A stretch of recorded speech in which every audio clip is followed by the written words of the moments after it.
Hi, you guys. I'm Cynthia Bailey from the Real Housewives of Atlanta, and this is I Can't Explain.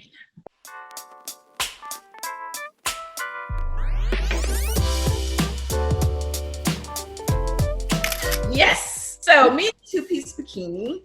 This was after I came back from Los Angeles, and honestly, you can't tell so much in there, but I actually gained 20 pounds during the quarantine. And my wedding dress designer was not happy about that because now I can't fit my dress. Okay. But once I came back, before Mike came back with me, I was here at Lake Bailey by myself. So I was able to kind of control what's in the refrigerator, the food that I brought in. I was able to be healthy. I was able to start exercising again and just kind of get control over my diet and my eating. I didn't do, I wasn't super strict, but I definitely started intermittent fasting where I would wait until I wouldn't eat anything until maybe 4 or 5 in the afternoon, and I would eat maybe 1 or 2 things. And as you can see, it worked. So of course I had to celebrate and bless the world and post a little thirst trap picture of me in my two-piece because I was happy that I actually looked like how I wanted to look because I haven't seen a flat stomach in a long time since the quarantine. Oh, okay. That's Mike and I working out, social distancing at the gym during the pandemic, which actually was fine. Honestly, it was maybe 5 people in the gym. A lot of people on my social media, why are you guys in the gym? It's a pandemic. It's first of all, we have on a mask. As you can see, we're not even close to each other, and we live together, so we actually could work out beside each other. But they actually had, everything roped off where you could not be next to each other.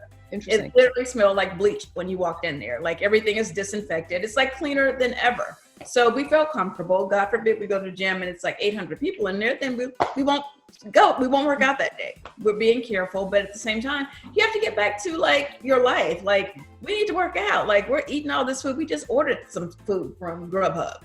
All we do is eat and work. So we need it for our mental sanity as well. Ooh.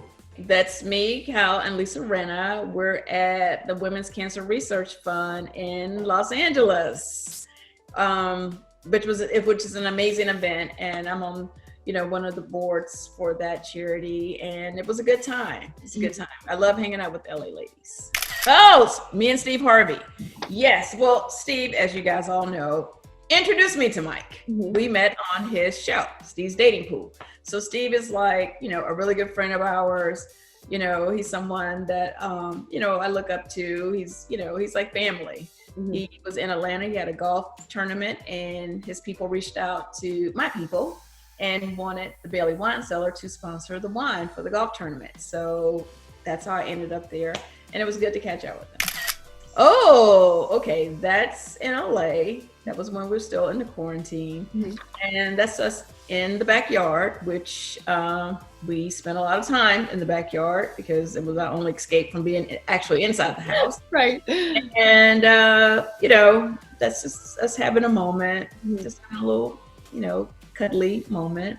And, I make Mike take pictures with me all the time. He's always hey, I'm always it's gonna be the light.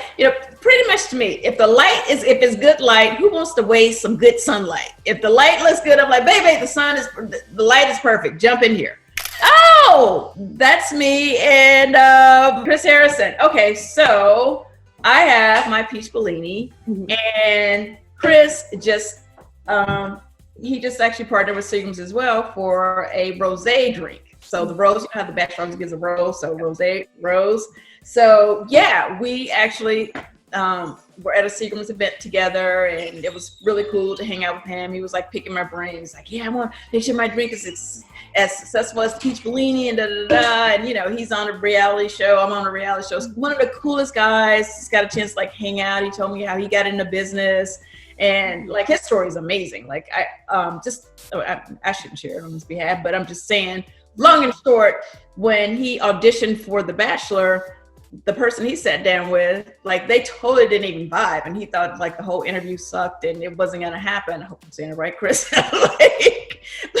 We were in dinner having some drinks, but long and short, he ended up getting the job, and he had no idea, very similar to Real Housewives of Atlanta, that The Bachelor would go on to be this huge thing because he was on the forefront of it. And that's what's so interesting about reality TV. Like when I went on House, I was like, okay, I'll probably do this for like a year. I don't know. It was like, 11 years later, the Real Housewives of Atlanta is still the #1 show on Bravo. Oh, I just did that. I've been wearing the braids because who has time to do their hair right now? And again, these Zooms and all these different calls, they live, in other places on the internet. Sure. So you want to look halfway decent, but I don't have time to do my hair. So I've been really doing like, the faux locks and the braids and all that stuff.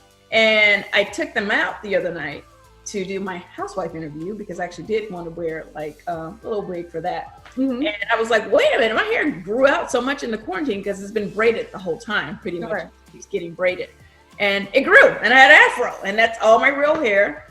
Some of the haters were like, is that a real hair? I'm like, I wouldn't even show it if it wasn't. Like, what's the point of showing a natural hair picture if it's not actually my natural hair?